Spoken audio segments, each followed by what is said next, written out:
A morte de gatos em Jaboticabal tem preocupado protetores de animais. A matança dos felinos aconteceu em vários bairros.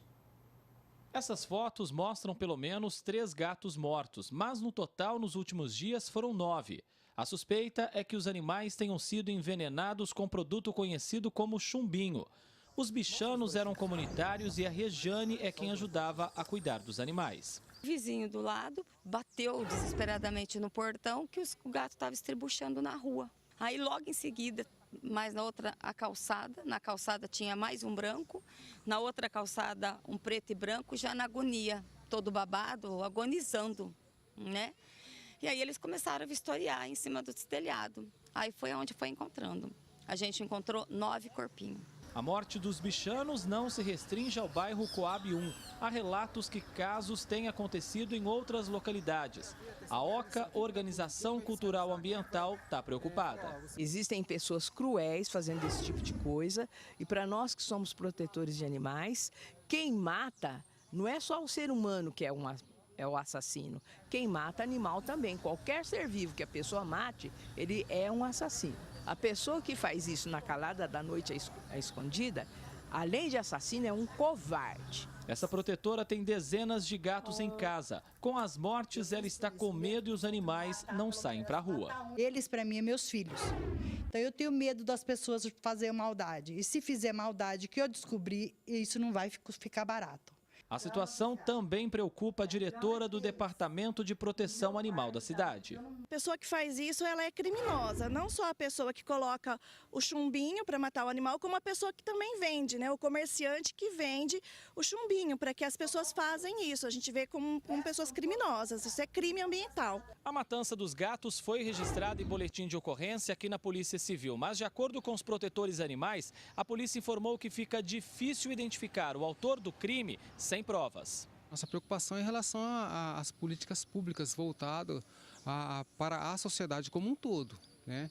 Se não existe aí um regramento, uma orientação, um apoio, investigações quando o fato acontece, né? As punições quando o fato acontece, acaba caindo na rotina e a gente não quer isso. Os protetores agora se unem para buscar provas e prometem levar o caso ao Ministério Público para que o autor das mortes seja punido. Estamos preocupados com a vida desses animais indefesos. André Costa, de Jaboticabal, para o Jornal da Clube. Sobre essa matança de animais, agora ao vivo, Rafael Guiar traz mais informações para a gente. Rafael? Exatamente, preocupante essa situação, né, Puz? Para falar um pouco mais sobre esse assunto, eu converso agora com Cris Dias, que é diretor da AVA. Cris, qual a melhor forma para acabar com essas mortes em Jaboticabal? Boa tarde. Boa tarde. Punindo os criminosos. Como é que você consegue punir os criminosos? Batendo onde é o início desse processo de envenenamento que é crime, né? É indo nos locais que vendem esses venenos de forma irregular. Então, precisa de fiscalização. Com a fiscalização, você vai localizar os criminosos. E o outro ponto principal disso é o controle populacional, porque o excesso de animais que às vezes provoca esse tipo de atitude, que é crime, que não justifica, mas o excesso de animais às vezes acaba provocando esse tipo de atitude e dessas pessoas que tornam essas pessoas criminosas, porque o artigo 32 da Lei 9.605 diz é crime maltratar e matar animais. Então, nós precisamos fiscalizar para pegar os criminosos e, ao mesmo tempo, puni-los, e o município precisa fazer o seu papel, que é o controle populacional, para diminuir a população de animais na cidade. Cris, também faltam políticas públicas nesse caso? O que falta é atitude mesmo, né? Política tem leis que dizem que os municípios têm que castrar os animais domésticos, né? A lei já existe, né? A política pública, o que é? Atuação. Então, os municípios, eles precisam começar a agir, a buscar ajuda e parceria com a sociedade, assim como em Ribeirão Preto, e começar a aumentar o controle populacional, o número de castração gratuito na cidade. É isso que precisa ser feito, que se chama prevenção. Mas o poder público sabe disso, ele não sabe fazer, mas sabe que isso é necessário. Ministério Público é uma boa saída? O Ministério Público está sendo a única saída para a sociedade civil, em todos os aspectos.